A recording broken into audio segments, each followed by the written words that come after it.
E aí, já parou para pensar que o nosso planeta é um mosaico gigantesco de costumes, crenças e jeitos de viver? Hoje a gente vai mergulhar fundo para entender o que torna a experiência humana tão diversa. Para começar, vamos só ter uma ideia da escala de tempo. A história da humanidade é longa, muito longa. Dos primeiros hominídeos há mais de 2 milhões de anos, até a invenção da agricultura, olha, deu muito tempo para a gente se espalhar pelo planeta e cada grupo ir para o seu canto. E aí que surge a grande pergunta, né? Se lá na nossa raiz todo mundo veio do mesmo lugar, de onde saiu tanta diferença? Por que não somos todos iguais?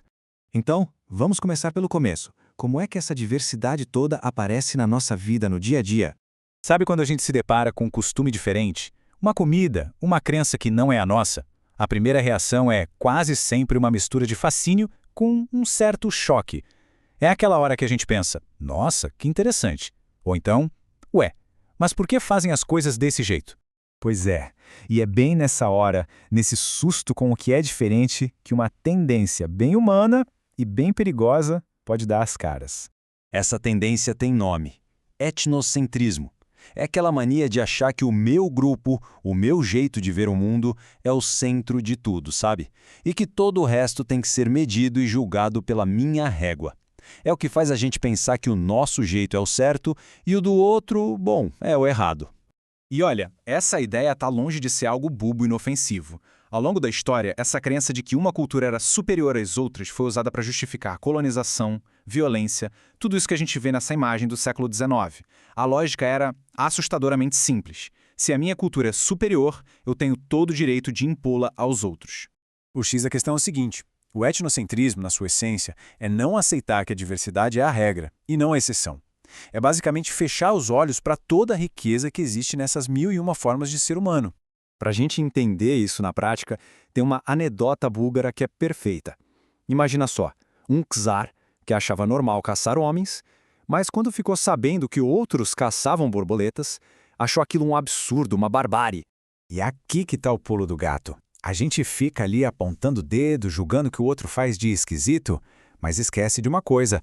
Para ele, da perspectiva dele, o esquisito, o bárbaro, somos nós. É uma via de mão dupla. Certo. Então, se a gente cai nessa armadilha do etnocentrismo, como é que se estuda as diferenças entre as pessoas de um jeito mais justo, mais correto? Bom, foi aí que a ciência entrou na jogada. Foi para isso que surgiu a antropologia. A missão dela era exatamente essa: ser a ciência que estuda o ser humano, todas as sociedades, todas as culturas, para entender a humanidade como um todo, sem ficar criando o ranking de quem é melhor ou pior. Só que olha, o começo não foi nada fácil. As primeiras tentativas científicas estavam cheias do preconceito da época. Tinha gente usando métodos que hoje a gente sabe que não valem nada, tipo medir o tamanho do crânio para tentar provar que existiam raças superiores e inferiores. Para mudar isso, foi necessária uma verdadeira revolução na ciência. E um dos nomes mais importantes dessa virada foi o do antropólogo Franz Boas. Ele foi lá, mediu, observou e provou que aquelas teorias racistas não tinham pé nem cabeça. Ele mostrou que o formato do crânio, por exemplo, tinha a ver com o ambiente e não com uma suposta raça. E a conclusão dele foi bombástica para a época. O que nos faz diferentes é a cultura e não a biologia. Gente, isso mudou tudo! Pensa só no que isso significa, que o nosso jeito de ser, aquilo em que a gente acredita, os nossos valores, nada disso vem de fábrica, não está programado no nosso sangue, é tudo aprendido, construído e compartilhado. Então vamos mergulhar um pouco mais nessa ideia poderosa que veio para substituir aquelas velhas explicações biológicas. Hoje, o que a ciência diz é bem claro, não tem discussão. Existe uma única espécie humana. Nossa carga genética é a mesma. Aquela ideia de raça, do ponto de vista biológico, foi para a gaveta, simplesmente porque não se sustenta cientificamente. Isso faz a gente voltar para a nossa pergunta lá do começo, só que agora com outra cabeça. Se não está na biologia, então a explicação para tanta diferença está onde? E a resposta para isso está num conceito-chave, o de escolhas culturais. É como se fosse a peça que faltava no nosso quebra-cabeça. Mas o que são essas escolhas culturais, afinal? São as soluções diferentes que cada povo, ao longo da sua história, encontrou para se organizar, para comer, para se relacionar, para entender o mundo. Não é um plano que alguém sentou e desenhou, sabe? É mais como uma herança, um conhecimento que foi se acumulando e passando de geração para geração. Certo. Agora que a gente já entendeu de onde vem tanta diversidade, a pergunta é: como é que a gente usa esse conhecimento para construir um mundo com mais respeito?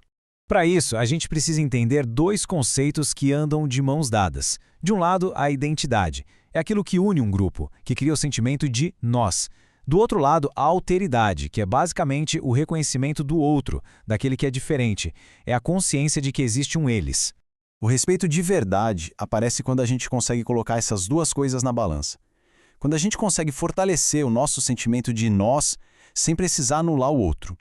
É sacar que a nossa identidade, na verdade, depende do reconhecimento e do respeito pela diferença. E para a gente fechar, fica aqui uma reflexão. Se a gente parar para pensar, no fim das contas, todo mundo é o estranho, o diferente, na visão de outra pessoa. Se a gente levar essa ideia a sério, como isso muda o jeito que a gente olha para o mundo?